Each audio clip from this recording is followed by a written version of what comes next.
네, 여러분 안녕하세요. 오늘 김진애 의원이 법여권 단일화의 배수진을 치고 끝내 국회의원직을 사퇴했어요.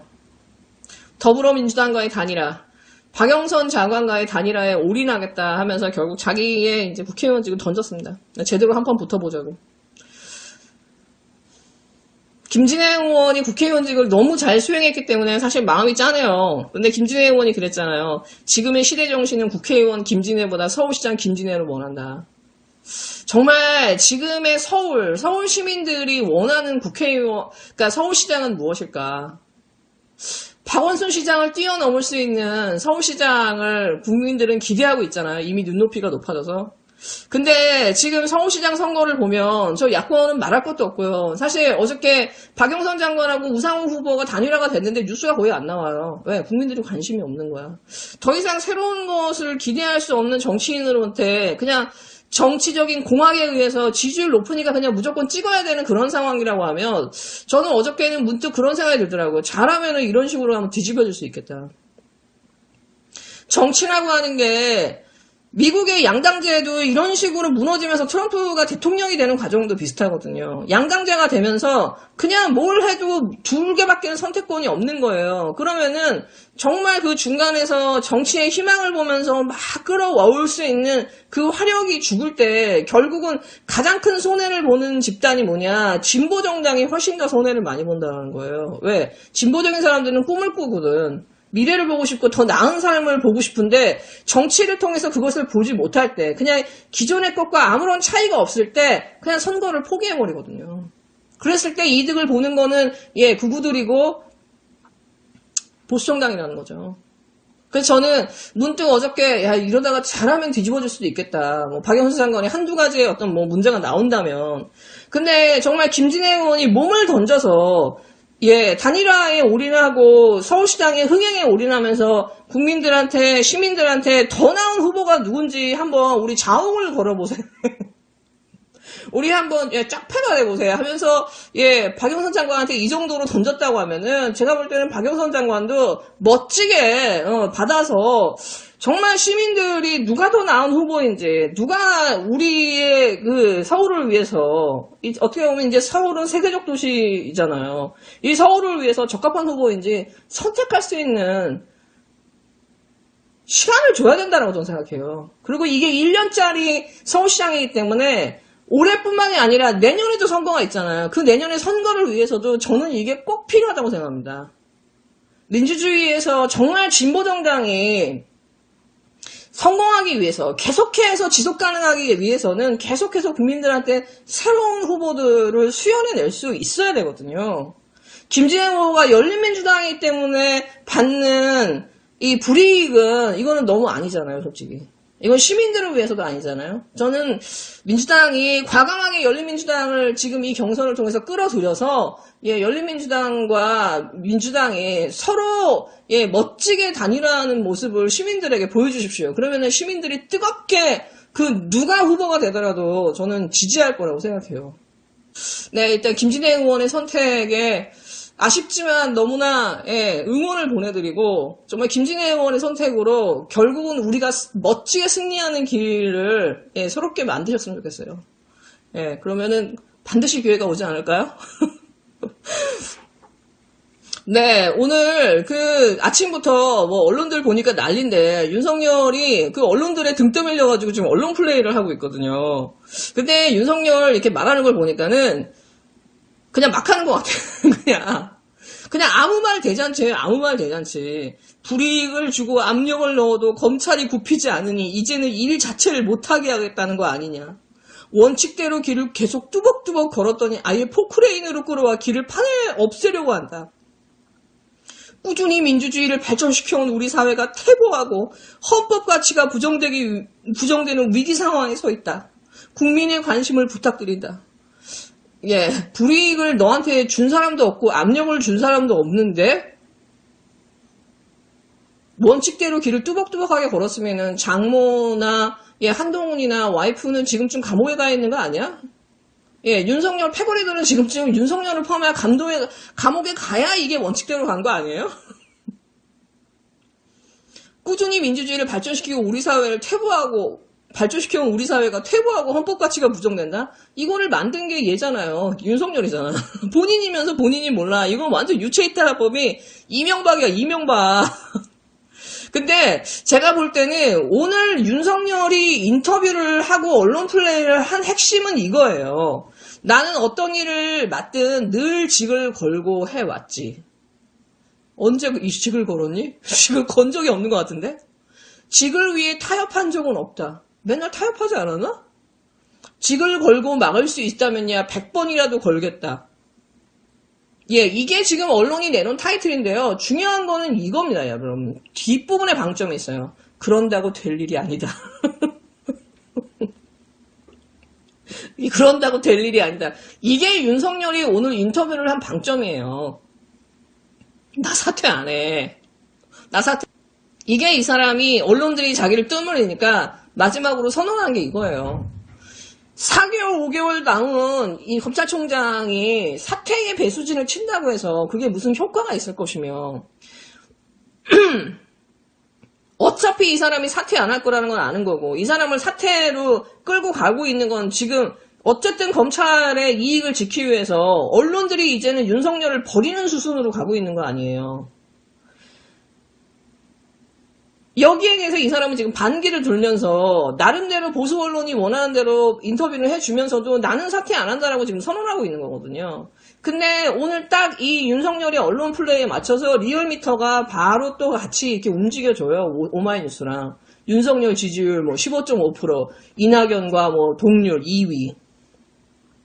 불과 지난주까지 7%였는데 2배로 뛰었어. 윤석열의 지지율은 고무줄이야. 불과 한 3주 전에 30% 나왔다가 뭐 2주 전에 지난주엔 7% 나왔다가 이젠 15.5%예요. 이런 고무줄 지지율이라는 건 결국 여론조사 기관에 의해서 윤석열이 언론 플레이하고 윤석열한테 유리하게 여론조사가 계속 조작이 되고 딱 그 시기에 맞춰서 나오는 거 아니에요. 이 짓을 구라미터가 지금 계속 하고 있는 거거든.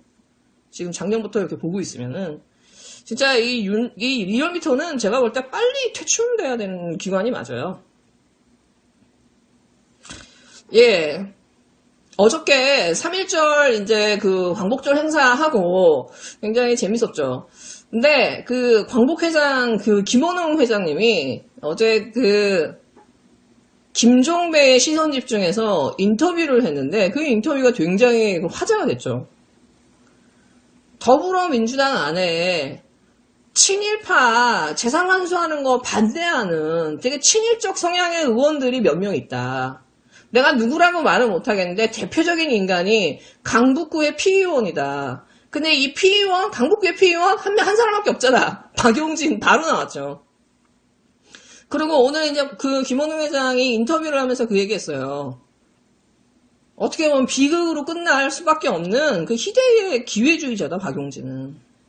근데 저는 정말 정확하게 짚었다고 생각해요. 이 박용진이 민노당에서 그 민주당으로 건너오고 민주당에 건너와서 했던 행보들을 이렇게 보면은 얘가 왜 민주당에 들어왔는지가 대충 보여요. 예. 근데 이런 인간들이 사실은 민주당에 되게 많다라는 거예요. 그리고 작년 11월 12월에 삼성이 이재용이 빡시게 모든 경제지나 이런데 찌라시까지 다 동원해서 언론 플레이를 한 게 있어요. 미술품으로 상속세 나게 해달라. 삼성이 내야 돼, 이재용이 내야 될 상속세가 11조인데 이걸 어떻게 현물로 내냐, 이걸 어떻게 주식을 파냐. 그러니까 집에 있는 이재용 선치인이 물려준 이 미술품, 청라이가 갖고 있는 이 미술품을 국가에 줄 테니까 이거 가지고 상속세 퉁쳐줘. 이게 계속해서 했던 언론 플레이예요. 그러면서 한국은 문화 선진국으로 가야 돼, 미술품 문화품으로. 그렇게 해서 우리도 루브르 박물관이나 피카소 전시가 가능한 나라로 문화 선진국으로 도입해야 돼. 이거를 계속해서 언론 플레이를 했거든요. 근데 놀라운 건 뭐냐, 이광재도 같이 움직였다는 사실이에요. 이광재가 미술품으로 조세물납제 법안을 만든다라고 시작한 게 11월 뿐이에요, 여러분. 작년 11월이면은 국회 개원 얼마 안 됐을 거거든요. 한창 온 국민들이 검찰개혁을 떠들고 사법개혁을 떠들고 언론입법을 떠들 때 이광재는 조용히 앉아가지고 삼성을 위해서, 이재용을 위해서 이 미술품 조세물납제를 위해서 움직이고 있었다는 거죠. 최근에는 예총에 가가지고 이 법안 발의에 대한 정책 간담회까지 했어요. 그 결국 발의를 했죠. 민주당에 왜 들어왔는지, 이 사람이 정치를 왜 하는지가 대충 보이죠. 한참 검찰개혁에 피치를 올릴 때 추미애 저격했죠. 지금은, 또, 나서가지고, 지금 검찰 편 들고 있죠. 그러면서 내각제 얘기를 해요. 근데 여러분, 민주당의 이 수박 같은, 이 섀도우 같은 사람들의 특징이 뭐냐? 의원 내각제를 찬성한다는 거예요. 그리고 하나같이 대권주자야. 박용진도 그렇고, 이광재도 그렇고, 금태섭도 그렇고, 뭐, 이런 인간들 나와서 보면 다 대권한대. 그러니까 대통령이라고 하는 위치를 되게 휘하화시키는 거죠. 이런 사람이 무슨 대통령입니까? 국회의원도 안 될 판에 있는 사람들이. 그러니까 하나같이 말로만 던지면서 대통령이라는 위치를 휘하화시키는 사람들이거든. 대통령 아무나 할 수 있는 것처럼. 그러니까 이런 사람들이 사실 민주당에 굉장히 많다라는 사실이에요. 그리고 여러분, 단적인 예를 들자고 한다면은, 이광재 의원이 이 법을 발의했을 때 함께 서명한 의원이 있어요. 20명. 이광재, 김민철, 김성환, 김승원, 김종민, 이회재, 박성준, 서영교, 서영석, 소병훈, 신정훈, 오영환, 유정주, 윤영덕, 이병훈, 이수진, 이용빈, 이용선, 이영석, 허영, 홍기원, 홍성구. 여러분, 김종민이나 오영환 의원은 어차피 검찰개혁이나 언론개혁, 사법개혁, 이 권력기관 개혁에 어느 정도 발을 담그고 있는 사람들이에요. 그러니까 이 사람들은 이광재랑 친분이 있던 뭘 했든 서명할 수 있다 쳐요. 근데 여러분, 이 20명의 의원 중에서 여러분 의원 아는 사람, 이 사람들 이름 아시나요? 민주당이 추구하고 국민들이 그렇게 요구하는 이 입법 개혁안에는 단 한마디의 말도 하지 않고 단 하나의 한 줌의 기여도 하지 않으면서 조용히 이광재가 이런 법을 발의할 때 이름을 다 끼워 넣는다라는 거예요. 근데 이렇게 우리가 이름도 모르는 이런 섀도우들이 민주당에 너무 많다라는 사실이에요. 전장을 이탈한 탈령들이 너무 많다라는 거예요. 우리가 흔히 말해서 황운하 의원 좀 이러고 김남국 이러고 100점 안 되니까 우리가 욕을 먹잖아요. 근데 그 사람들은 최소한 앞에 나와서 피 흘리면서 싸우는 사람들이고 욕 먹으면서 싸우는 사람들이거든. 그 사람들한테 왜 100점을 못 맞니? 80점밖에 못 맞아라고 얘기하는 차라리 앞에 나오니까 욕도 먹는 거야. 박주민 의원이나 김종민 의원이나. 근데요, 우리는 이런 사람들은요, 욕도 못해. 누군지도 몰라. 이름도 모르고 성도 모르거든. 그러니까 이 사람들은 나오지도 않고 욕도 안 먹어. 그러면서 뒤에서는 이제 딴짓거리 하고 있는 거죠. 이런 사람 너무 많아요. 사실은 이 민주당을 지지하는 지지자들, 그러니까 우리 민주정을 지지하는 지지자들이 정말 한번 깊이 현타를 가져야 되는 게 뭐냐. 국진당 의원들 이름은 더 많이 할 거야, 민주당 의원들보다. 검찰 이름 알고, 판사 이름 알고, 기레기 이름 다 아는데, 막상 본인이 지지하고, 본인이 좋아하는 정당의 의원들을 몰라. 내가 내 꿈을 발현하고 내 의지를 발현하고자 지지하는 이 정당의 의원들이 과연 나의 의지와 꿈을 정말 검찰개혁이나 이런 개혁 법안들을 실현시킬 의지와 능력을 갖고 있는지를 검증을 안 해. 그냥 민주당이니까 찍어줘. 민주당이라고 하는 하나의 그 로고에 어떻게 보면은 그 우상 안에 있는 거죠. 애초에 들어왔을 때의 목적이 개혁하고는 전혀 거리가 멀고 오히려 반개혁적 성향을 갖고 있는 사람들이 훨씬 많고, 그리고 그 사람들은 조용하고 욕도 먹지 않고 검찰들도 언론들도 건드리지 않기 때문에 4손, 5손, 6손으로 갈 수 있는 확률이 너무 높은 거고, 그러다 보니까 계속해서 민주당이 어떤 개혁을 한다고 할 때 그 사람들이 뒤에서 드러내지 않고 발목을 잡고 있는 거거든요. 이거는 정말 그 민주당을 지지하는 사람들, 그 지지자들의 각성이 없이는 민주당이 제대로 된 할 수가 없고요. 민주당을 개혁하지 않고서는 사실은 대한민국의 개혁이라는 것도 가능하지 않아요, 솔직히. 네, 여러분 즐거운 하루 되세요.